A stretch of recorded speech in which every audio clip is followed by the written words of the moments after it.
Hey, what's up everyone? This is Tour Quality Golf. Today we're going to go over what to expect before a fitting, during a fitting, and after a fitting. So basically, how many golf balls you should expect to hit, what you should take with you, and more.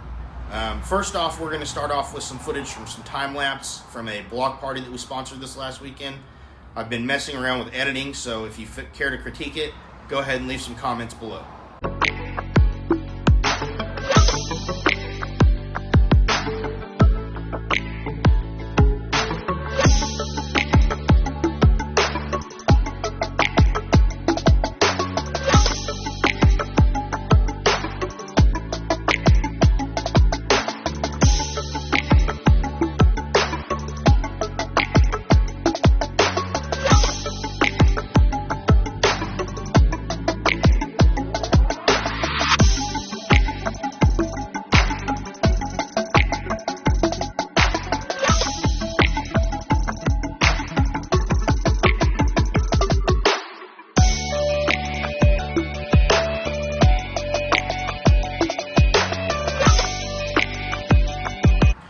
Alright, what to expect before a fitting. So you call your selected golf store, you speak to somebody on the phone, you schedule your fitting, you show up to the fitting. What should you bring with you?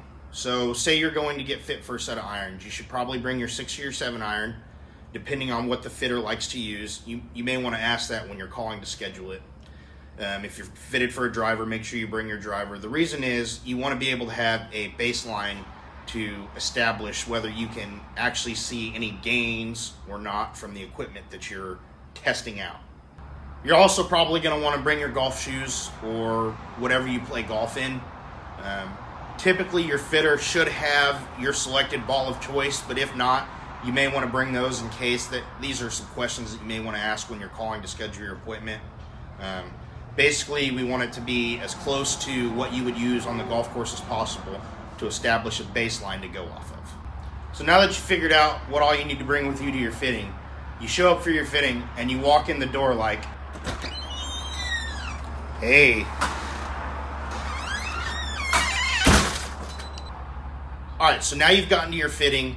What do you expect now? So you're going to walk in, put your golf shoes on, stretch out, whatever you need to do to get loose, and then start hitting balls. Typically, I like to have people hit about 10 or 15 balls to get loose.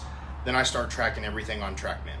Next, what we're going to do after we've established your baseline is we're going to go with the combination that I or your fitter thinks is best for you. So say currently right now you have a Callaway Apex CF19 with a Dynamic Gold S300 in it. Your launch is too high and it's spinning too much, causing you to lose distance.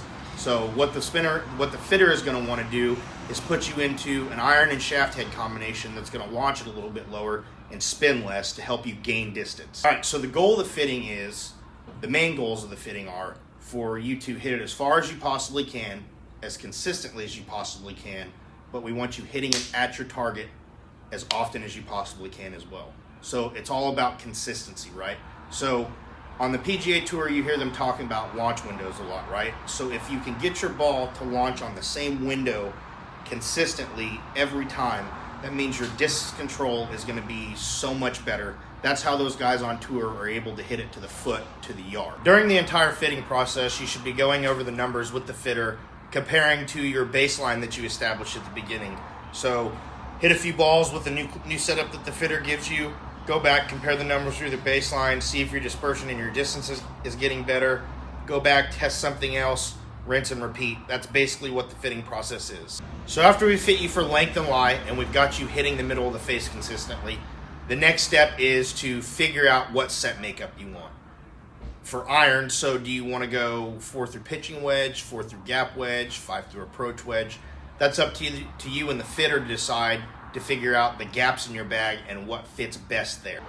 So at this point, it's up to you to decide whether you want to buy the clubs from the fitter or you want to try to put everything together yourself. Typically, I say buy from your fitter because they're the ones that have spent the time with you to try to get everything right and get everything perfect. Plus, you'd be supporting a local business.